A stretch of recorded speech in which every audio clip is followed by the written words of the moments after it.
I think that many of us saw the fact that Fantastic Four was destined for failure on some level, though I don't think I heard anyone speculating that the Fantastic Four movie would be as big a failure as it has been. Certainly not after that opening weekend that looked maybe not great, but at least promising. What I'm going to talk about in today's video is I went through and I found some numbers that are not only bad for the Fantastic Four, that aren't just failurific for Marvel the Cinematic Universe, but actually prove that this movie is going to be damaging for Disney and uh, Marvel by extension. And here's what I want to do. These are the box office numbers for the Fantastic Four here. And this is the last few days here. And we get into some stuff that is just downright ugly. The movie fell below $1 million at the box office for the first time on Monday, August 18th here. Now, if you go over here, that was just the 25th day in theaters for this movie. It made $917,933 on the 25th day of release, falling below $1 million for the first time in its theatrical run. Now, how bad is that, right? You don't often talk about the first time a movie falls below $1 million. It's not one of the main talking points that you're going to pick up on social media. Well, would you agree with me that movies are much more expensive to attend today than they were in, say, 2008? Nearly 20 years ago.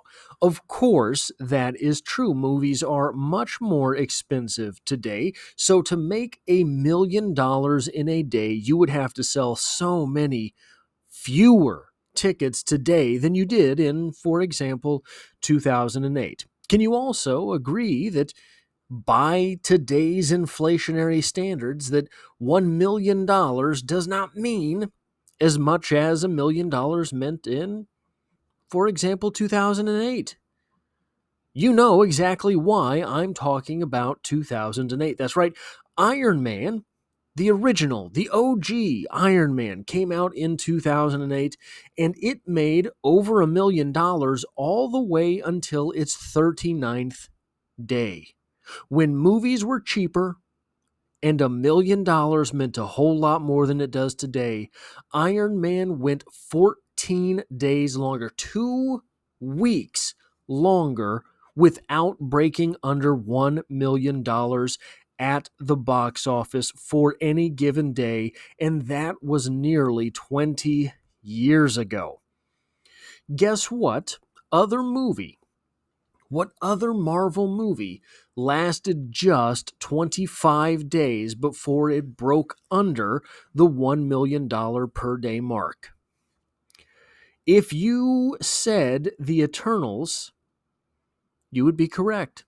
The Eternals, which made just $164.8 million domestically, made over $1 million every day until its 25th day in theaters, at least according to Box Office Mojo. Now, those are ugly numbers, but those are just ugly numbers. That's just something nasty for this movie, something nasty for Disney, something nasty for Marvel. Here is where it gets damaging, in my opinion, a much bigger deal. 13 of the last 14 days, Fantastic Four has fallen below $1,000 per theater. Below $1,000 per screening for this movie. And on Thursday, August 21st, right down here, you see this? Thursday, August 24th, the movie made just $864,000 total. It made $257 per theater. Depending on the average movie ticket price, This could be fewer, depending on where you get that average movie ticket price. This could be fewer than 20 people per theater. 20 people per screening saw the Fantastic Four just 28 days into its run, leading to a per screening number of $257. You see this here. 1, 2, 3, 4, 5 consecutive days. Then you had $11.38 per theater. 1, 2, 3, 4, 5, 6, 7, 8 consecutive days. And 1, 2, 3 of those days were under $300 per screening for this movie. That is abominable. So here's the thing. Well, I'll get to that later. Still, even though this movie made just $257 per screen, it was on 3,355 screens. Why? This movie is failing that bad. Couldn't you have fewer showings? Couldn't you show some of these other movies that are making more money? Couldn't you show some of these other movies that are making more money per screening? Well, here's the thing. For as long as I have followed the box office, and indeed much longer than that, because this was known, when I started paying attention to this stuff in 2008, 2009, it was already known that Disney was a bully. And look, I don't think I'm talking out of school. This is something that you can hear everywhere. I'm not making accusations. I don't know this for sure. Someone somewhere does know this for sure. The thing has always been, people say Disney doesn't force you into anything. But Disney has some ideas on how many screens they'd like to have the Fantastic Four. And you don't have to comply. That's fine. You don't have to show the Fantastic Four on 8 of the 12 screens at your theater. But you might not get the Avengers when it comes out. Look, it's just how it goes. We have to maximize profits for our company, and we trust that you do too. Now, here's the thing. You are one of these small theater owners, and you have some abomination on half your screens, bringing in $257 per showing. How much money do you have to make to break even? Half of that money goes to you, so you're looking at $128. You have to pay someone to clean the theater afterwards. You had to pay someone to sell those tickets. You have to pay someone to check ticket stubs at the door. You have to pay for the lights. You have to pay for this. You have to pay for that. All these people running to the restroom afterwards, you got to pay for that water. All of this stuff comes out of the bottom line for that theater owner. So here's the thing. Here's how this becomes damaging. Right now, it just kind of stinks, right? You got to show the Fantastic Four in half your theaters, and you're not making any money on it.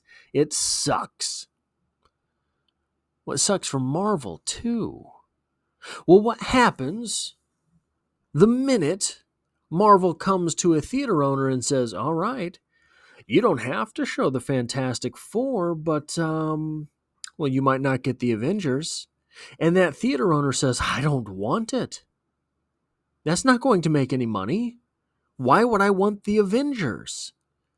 Now, you're not blackmailing that theater owner into showing your movie.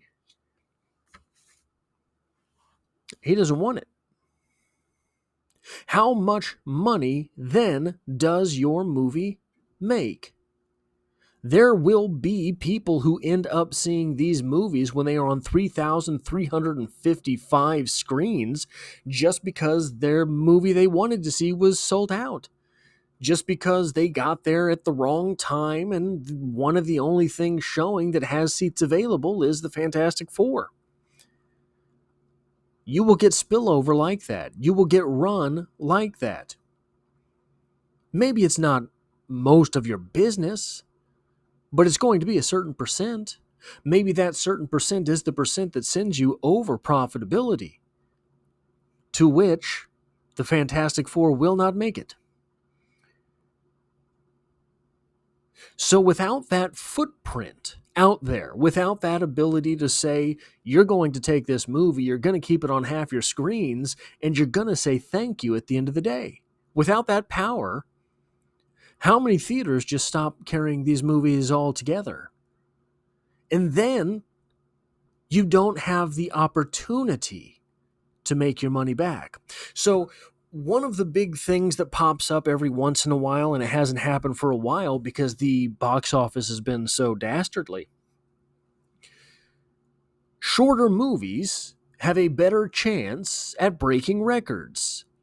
Because when that movie is on that screen, you get X number of showings per 12 hours that the theater is open. Versus a 3.5 hour movie, you can only show that movie 3 times during the entire day. The same thing happens for screens. It's the same argument. If you don't have the screens on which to show the film, you're not breaking records. Some of these movies need to break records in order to make money. At this point, do you think these movie theaters are going to be particularly keen on setting aside half their screens for Avengers Doomsday? I don't. I don't think they're going to want it. I don't think it's going to be good. Honestly, I've lost faith in it. I don't think that they're going to... I think they're going to spend so much money on it that they're going to have to break records to break even. In order to break records, you're going to have a short runtime, and you're going to have all the screens. You've seen the recent run of Marvel films. They're not breaking records. They're not making money. So this becomes Fantastic Four. Becomes damaging to Marvel because Fantastic Four is going to make it to where Doomsday has fewer screens because theaters just don't want it. They're willing to burn that bridge with Disney because Disney's not putting out movies that sell tickets. So all of a sudden, the Fantastic Four goes from failure to damaging, but it doesn't stop there. It's not just going to be damaging to Marvel. It's not going to just be damaging to Disney. Marvel / superhero films, roughly, were kind of the last things at the movie theaters making money. So there was this big argument. Remember, you might remember this. Probably you remember this. The zeitgeist was for all of the people who considered themselves theater literati, for all these people who consider themselves cinema elitists, movie goers, hate Marvel, hate DC. You should hate these comic book movies because they're the only ones that make any money. Oh no, that's the wrong mindset. That's a terrible mindset. Because of Marvel, because of DC, because of those types of event-driven films, other movies got to be made. Go back to the 70s when things weren't really making all that much money. There just weren't as many movies. If you consider yourself a movie lover, you should always root for the winners. You don't have to enjoy the film, but you should be rooting for these places, theaters. You should be rooting for these movie companies to make money. And Disney films, Marvel films, superhero films, Batman movies, that's the only thing that was making money. You see now very clearly what Hollywood looks like when not even the comic book movies are making money. How many movies do you think Disney's going to make next year? Well, not next year. You see what I'm saying. Next year's schedule is already set. But that next generation, the generation of movie that was counting on the money from Fantastic Four, how many movies get made in that generation? Fewer. Fewer still, fewer yet, because they don't have the budget money to go around. Because Superman, by the way, was not a billion-dollar film. It seems to be a moderate success, but it was not a billion-dollar film. How many of those DC movies are suddenly put on the shelf? If Superman had come out and made $1.2 billion, $1.3 billion, all of a sudden, the next thing that James Gunn wants to do has an automatic green light. Superman made enough for you to have 3 budgets that you want. But it didn't. Fantastic Four is going to lose money, is going to lose gargantuan amounts of money, which doesn't just hurt Marvel, which doesn't just hurt Disney. What ends up happening is your theater owner is hurt.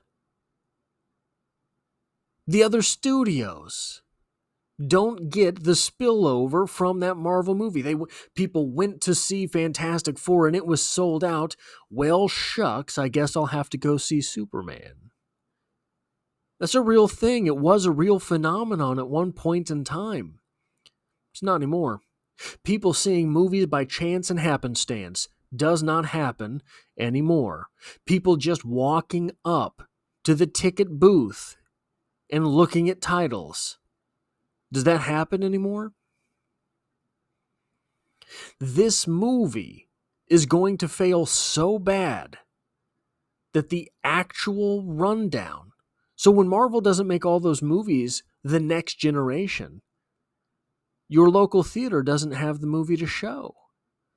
Doesn't have a guaranteed win in a Marvel movie to show.